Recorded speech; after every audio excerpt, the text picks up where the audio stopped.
بسم الله الرحمن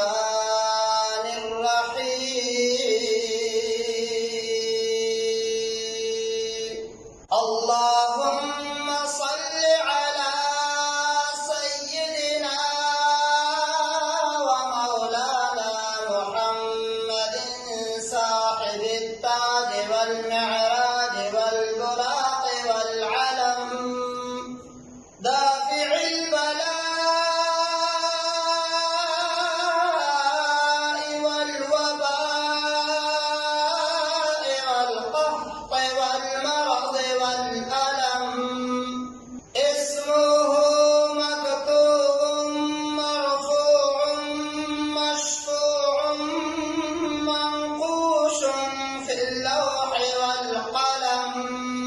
سيد العرب والعجم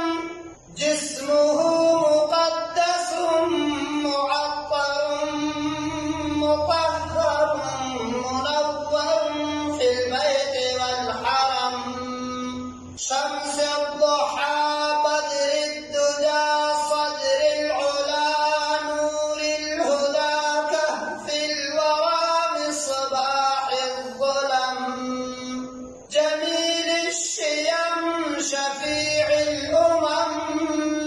صاحب الجود والكرم والله عاصمه وجبريل خادمه والبراق مركبه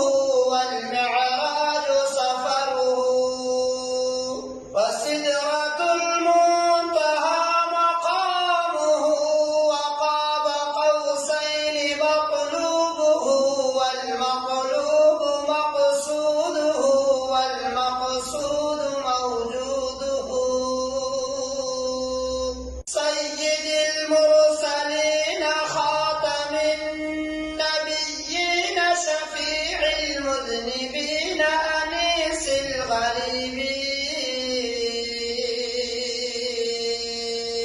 الغريبين رحمة للعالمين راحة العاشقين مراد المشتاقين شمس العارفين سراج